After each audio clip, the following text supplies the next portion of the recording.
แล้วในบ้านเนี่ยโอเคเอาตัวคู่กันทำงานตัวทำบัตร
มาเลย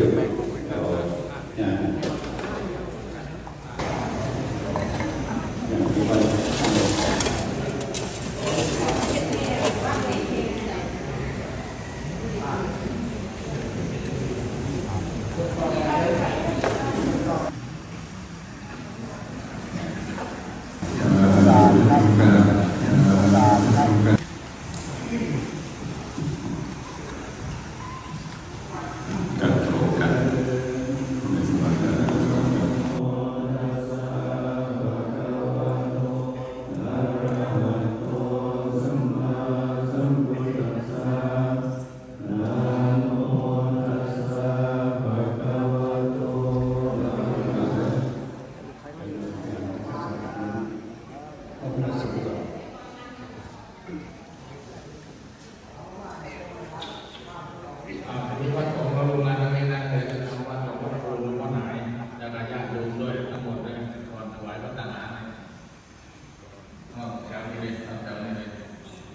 า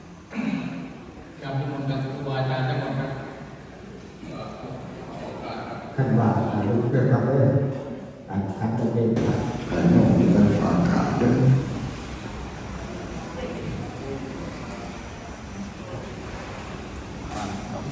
ครับขณะญาติโยม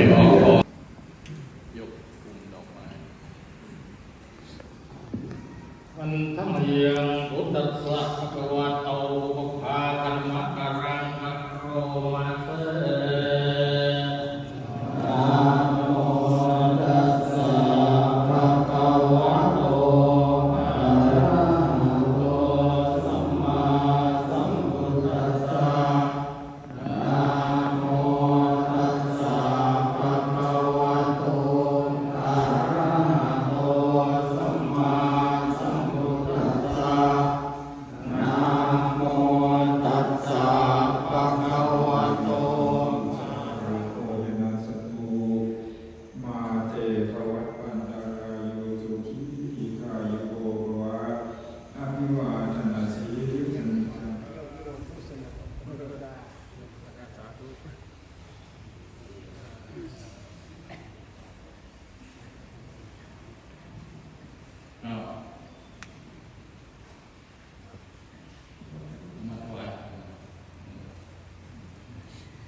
ผมโยมมีไหมโยมมีอยู่หน่อยในสองเขากาเปิดรับกา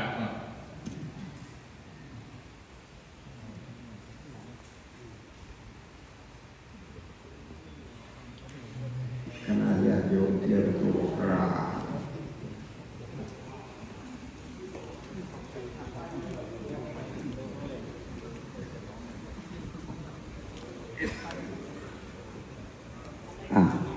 ดอกไม้ครับจิตเอาปัจเจกและพระพามาครับยังอยู่เลยครับอันทยอยมากทยอยมากขอดอกไม้ในการส่งครับเตรียมตัวกราบ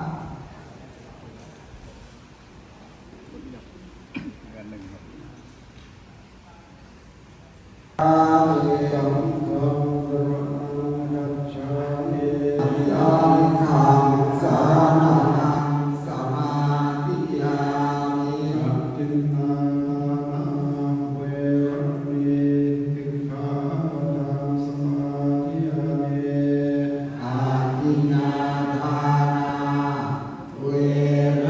มณีสิกขาปะทังสมาธิยามิ เวรมณีสิกขาปะทังสมาธิยามิสุโรทะเย สาธุนะโมขอไปถวายพระนาแด่คณะตัสสะภะคะวะโตอะระหะโตสัมมาสัมพุทธัสสะอะระหะโตสัมมาสัมพุทธัสสะเอตานิมยังพันเตสังโนพันเตพันตานิภิกขุสังโฆเอตานิพันตานิสัพปริวารานิปฏิคันหาตุอัมหากัจ ยังพบกับจงว่าเป็นของพระภิกษุใดเป็นกว่านั้นก็หาไม่ได้ และมีพระพุทธองค์ตรัสไปว่าให้ภิกษุทั้งหลายแจกกันตามบรรดาที่มาถึงด้วยเหตุนี้ข้าพเจ้าจึงขอสมมุติตนเป็นพระตุเทศแจกพระทหารแก่พระสงฆ์ขอแจกแบ่งดังนี้ ส่วนที่จะยกเป็นแก่พระมหาเถระส่วนที่สองรองลงมาเป็นแก่พระเถระพระอนุเถระพระมัชฌิมะเรียงลำไปถึงพระสังฆนวกะรูปสุดท้ายเรือลำนั้นก็ถึงแก่สมณเณรตาปะคะเวชชีและทายาทไทยการทุกข์นอบเป็นทั้งหลายเจตินา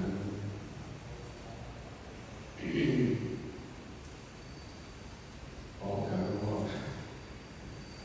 ที่มาครับคือในกองไฟประตูนั้นนะคือเราสู้ทุกข์สู้ลำบากเข้าสู่สรบกันด้วยกันในสายวันองค์ปีนี้ที่ได้เป็นพระประชามีอยู่4 รูปหนึ่งอยู่ที่โน่นเมืองเอดิเดตที่ออสเตรเลียท่านเป็นชุดแรกของกรมก่อนหน้าพวกเราไปจนชุดหลังภาค10ที่มีสายวันองค์มีอยู่3 รูปคือพระครู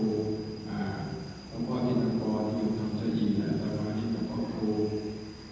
พิบูลธรรมวรากรซึ่งท่านมีพรรษาน้อยกว่าเพื่อนในรุ่นนี้ของสายวัดหลวงพ่อโคนับว่าเป็นผู้มีโอกาสวาสนาตั้งแต่อายุยังน้อยก็ได้ไปฝึกซ้อมไปเรียนรู้ทักษะและก็เกี่ยวกับในการที่จะทำหน้าที่ในส่วนนี้ก็ส่วนที่น่าภาคภูมิใจก็คือก่อนที่พวกเราจะไปอบรมที่สุภาคคือที่จังหวัดก็มีการคัดเลือกในระดับจังหวัดก็มีไปสอบ20ผ่าน10อย่างนี้เราก็ได้ผ่านระดับจังหวัดทีนี้จะไปอบรมระดับภาคก็เข้าไปหาหลวงพ่อเจ้าคุณพระพรหมวชิรญาณโสพลพร้อมกันกราบขอพรท่านแล้วก็มอบพระใจให้ท่านใดแล้วก็ให้กำลังใจแล้วก็ได้เข้าไปสอบก็แต่ว่าหนักพอสมควรส่วนที่น่าจะชื่นชมให้ได้รับรู้ในที่ก็คือท่านพระครูท่านมีความสามารถมันสมองดีทำคะแนนได้ท็อปทำคะแนนทฤษฎีได้เต็มอัตมาก็เขี่ยวเข็นตัวเองแต่พอพระครูจะได้เต็มให้เรา คะแนนไม่ถึงก็เขี่ยวเห็นจนได้เต็มเหมือนกันเป็นที่น่าภาคภูมิใจแต่เป็นพระที่มีความสามารถและกำไรอย่างน้อยก็เลยไปสอบได้ผ่านได้รับการตั้งถึงกระนั้นก็พิเศษอีกว่าหลวงพ่อเจ้าคุณช่วงนั้นท่านอยู่ประเทศออสเตรเลียก็เรียกว่าอะไรล่ะโทรเห็นหน้าถามข่าวสอบได้ยังถามได้ยังคือท่านให้กำลังใจตลอดประโยคโทรมาพูดคุยกันกำลังจะสอบก็แล้วก็ย้อนตามโทรไปอีกวันหลังสอบได้ถ้าได้ท่านก็ประสานกับวัดหลวงปู่ประสานท่านอาจารย์พระครูไพบูลย์ว่าถ้าสอบได้ให้ไปที่วัดหลวงปู่เลยนะให้พระท่านแสดงวิธีการจิตและก็ญาติโยมได้รอยชื่นชมด้วยได้คารวะพวกเราก็มาเที่ยวบินพร้อมกันเข้าไปวัดหลวงปู่ตอนเย็นๆทุกวันนะก็ไปแบบรู้สึกประทับใจถือตราตั้งเดินก็ไปเงียบๆเพราะว่าเจ้าหน้าที่ทำมาต่อพวกเราก็เดินมีภาพเดินไปก็มีอาจารย์พระครูจันทีนี่แหละมารับภาพเราก็จะติดตาตึงใจเดินเข้าไปวัดหลวงปู่เหมือนกับพิเศษไม่มีอะไรพิเศษญาติโยมก็มาจากรอรับที่ธรรมศาลาก็ทำพิธีคารวะก็มีหลวงพ่อนี่แหละหลวงพ่อครูหลวงพ่อนารักษ์เป็นประธานจำไม่ลืมให้บอกว่าให้กำลังใจและก็สกิดใจจิตตัดเตือนไว้ในการทำหน้าที่ของความเป็นพระบัญชาที่พระบัญชาก็เป็นเสมือนว่าถ้าได้อำนาจในการที่จะคัดเลือกคุณบุตรลูกหลานในการที่จะมาบรรพชาสมบทหรือว่ามีอำนาจในการที่จะสืบต่อธรรมทายาททางพุทธศาสนาตามวินัยนิยมตามกฎหมายนิยมของเมืองไทยก็ถือว่าได้อำนาจที่ได้มาโดยธรรมและจะทำหน้าที่โดยธรรมเพื่อการสืบทอดศาสนธรรมให้ยั่งยืนสืบไปที่เป็นความเกี่ยวเรื่องทางธรรมวินัยด้วยทางกฎหมายบ้านเมืองด้วยก็ไม่ใช่ว่าจะได้มาง่ายๆต้องอาศัยความภาคเพียรความสามารถอาตมายังตกไปปีหนึ่งเตรียมตัวไปพร้อมซักซ้อมไปดีแต่ว่าครูท่านฉลุยปีเดียวกว่าได้คะแนนอันดับ2ของจังหวัดตอนที่ไปสอบระดับจังหวัดถ้าเรา10รูปอาตมาตกไปอันดับ4สู้พวกครูไม่ได้ต้องยอมรับตัวเองสู้พวกครูไม่ได้เพราะว่าเราแก่แล้วต่างกันก็ดีใจที่น้องลูกหลานได้เรื่องสันตมิตรรุ่นน้องได้ไปสู่จุดนี้คือไม่เป็นเกียรตินะคือทำไมต้องไปสอบที่วัดสามพระยาคือการบริหารสมเด็จพระไทยระดับสูงจะไปรวมตัวกันที่นั่นหรือว่าสงระดับสูงสุดของประเทศไทยรับรองอยู่ที่นั่นเรียกว่าสมัชชาสงฆ์คือสงฆ์ระดับนักผู้บริหารระดับสงฆ์เจ้าฟ้าเจ้าคุณระดับสงฆ์เป็นรองกันที่นั่นพวกเราก็ได้ทำหน้าที่จุดนั้นเป็นความภาคภูมิใจในตัวเองเป็นเริ่มต้นด้วยทีนี้พอญาติโยมไปทราบข่าวก็ดีอกดีใจครูบาอาจารย์ท่านได้ภาคเพียรจนสมความปรารถนาตอนแรกก็ไม่ให้ความสำคัญนะไม่ให้ความสำคัญเท่าไหร่ก็เราเห็นการบวชทั่วไปเหมือนกับลุงมักง่ายแต่พอไปสอบก็ได้มาตรฐานเดียวกันทีนี้ที่เที่ยวเห็นตัวเองก็เพราะว่าถ้าสอบพระบัญชาได้จะเป็นความอบอุ่นใจของกุลบุตรลูกหลานของพ่อแม่ของญาติตายายที่อยู่ในแต่ละเขตที่อยากของลูกหลานพอมีผู้บัญชาอยู่ใกล้ก็สะดวกสบายได้หลายอย่างก็ไปมอบให้พระบัญชาท่านช่วยเป็นผู้อบรมตักเตือนดูแลส่งเสริมให้กำลังใจให้ลูกหลานเปลี่ยนพฤติกรรมไปในทางดีเราจะดีใจที่ลูกหลานได้บวชว่าคงจะดีกว่าเดิมคงจะเปลี่ยนพฤติกรรมที่ไม่ดีให้ดีขึ้นเพราะการได้เข้าอยู่ในสิกขาสาชีพประสงค์เป็นศาสนทายาทได้นิสัยได้อุปนิสัยได้อุปนิสัยต่อไปในอนาคตที่จะบรรลุมรรคผลนิพพานนั่นคือความสุขความหวังใจเราจึงเป็นความหวังของคนในท้องถิ่นนั้นๆในเขตนั้นๆพอได้มาก็รู้สึกว่าเป็น เป็นสิ่งที่เป็นมงคลแก่ท้องถิ่นเป็นมงคลแก่ท้องถิ่นก็เลยว่าอุปชาท่านก็เหมือนพ่อเหมือนแม่ทางธรรมภาวนาไปแม้แต่ว่าเราอุทิศส่วนบุญทำไมน้องท่านถึงอยากเข้าอุปชาขึ้นก่อนพ่อก่อนแม่พ่อแม่นั้นให้ร่างกายให้ชีวิตในส่วนที่เป็นร่างกายแต่ถ้าได้อุปชาอาจารย์ที่ดีจะเป็นเกียรติเป็นประวัติเป็นความภาคภูมิใจครูบาอาจารย์ในหลายรูป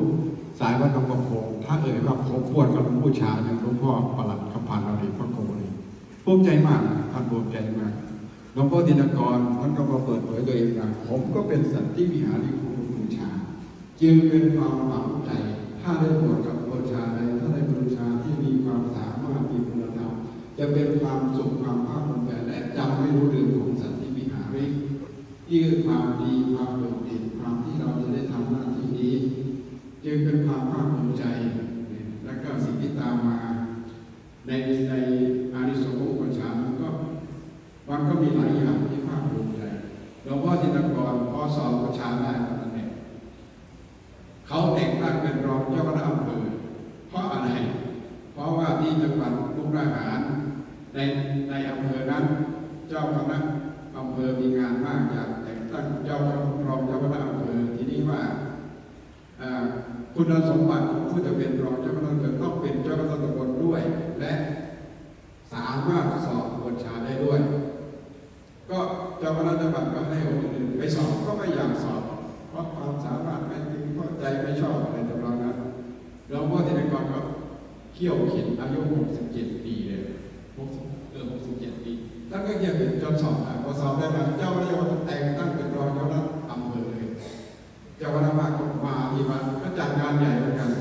ที่นี่ก็เหมือนกันก็ครูท่านก็เรียกว่าใจใหญ่นะใจวงการบริชีสร้างงานก็เลยเห็นงานใหญ่ที่นี่มันจะเป็นงานแรกที่จัดงานใหญ่และเราที่ค่าใช้จ่ายก็สูงก็สายญาติโยมนี่ช่วยกัน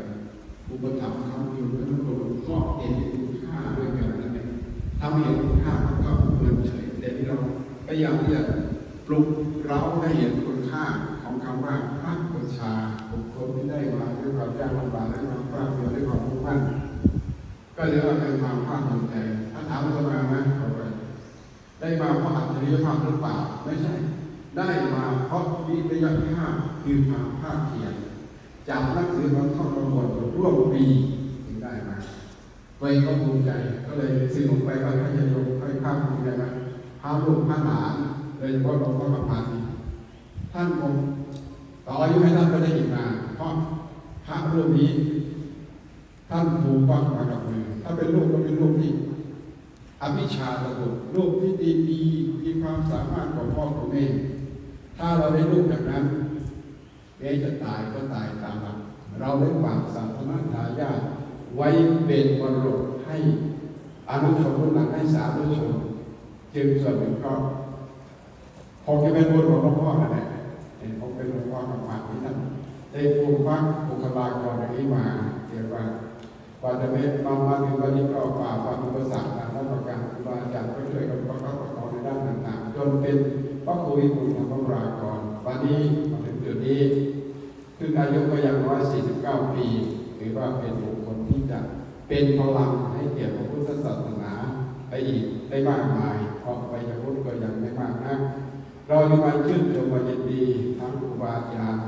เพื่อนสถาบิกจากใกล้จากไกลมาในวันนี้ตลอดทั้งญาติโยมจากใกล้จากไกลมาชื่นชมวันนี้ขอน้อมรวมพลังจิตแสดงออกเป็นมุทิตาจิตมุทิตากายมาพร้อมกันวันนี้ขอน้อมนึกอวยพรให้พระครูท่านเจริญด้วยจตุรพิธพรใจอายุกำลังกับวรได้ทำงานให้พระพุทธศาสนาให้เจริญเรืองสืบไปในโอกาสนี้พระสงฆ์พระน้ำจัด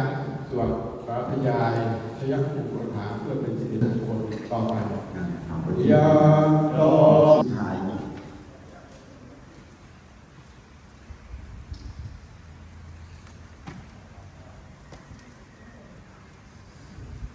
เมื่อท่านกราบแล้วครับท่าน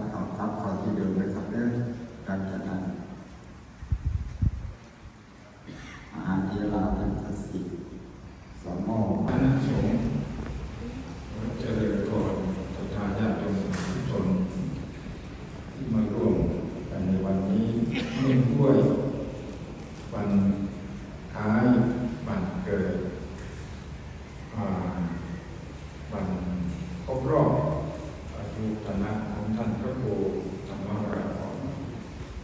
วิบูลย์ธรรม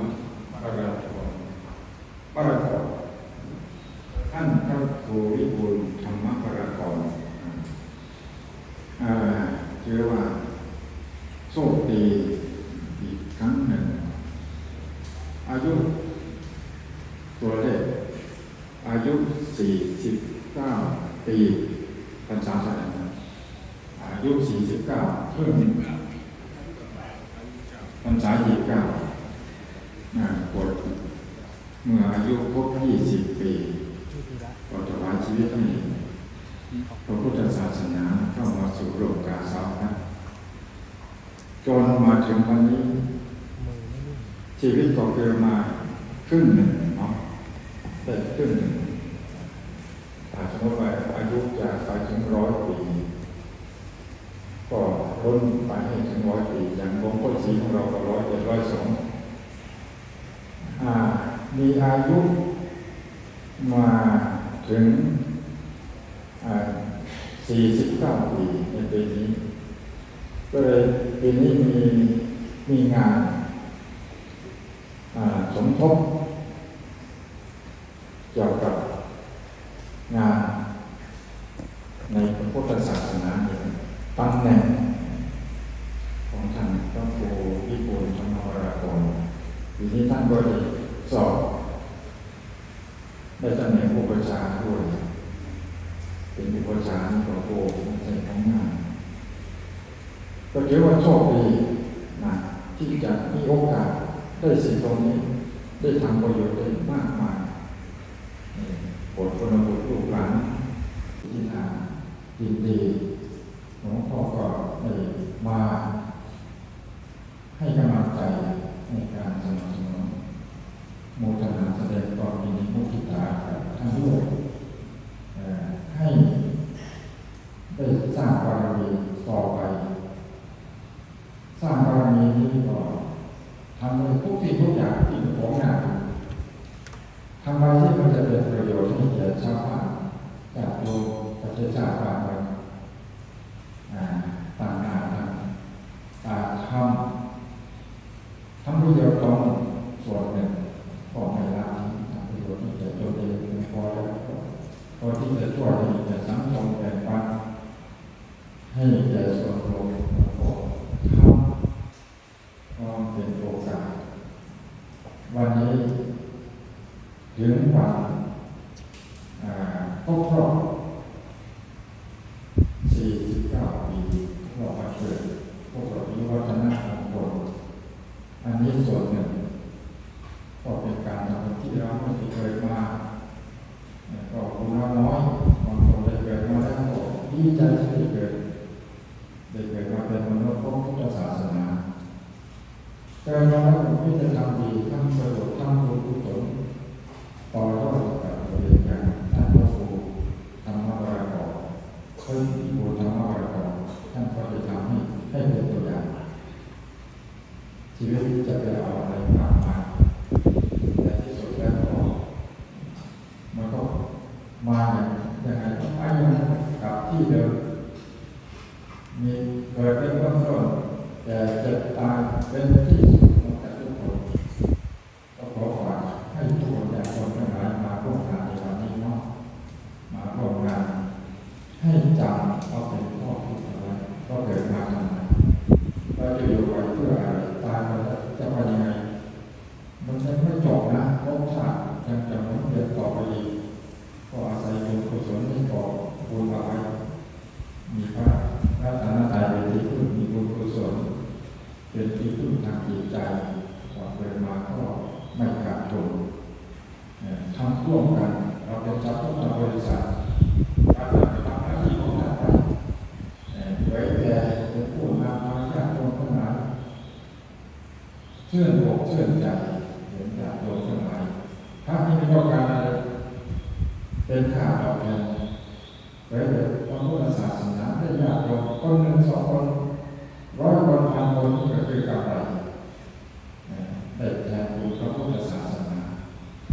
อันนี้ท่านพระครูวิบูลย์ธรรมวรากรท่านก็ได้สร้างประโยชน์ที่ใหญ่อย่างนี้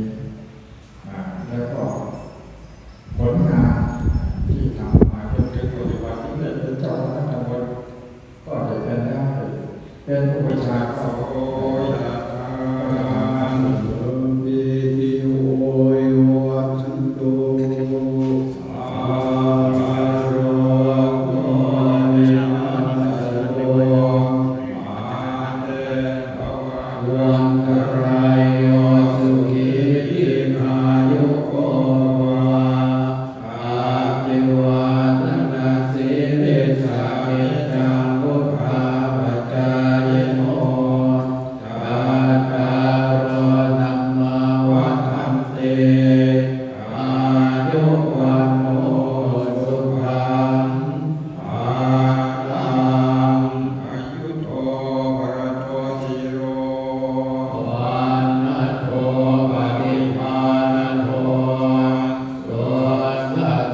อา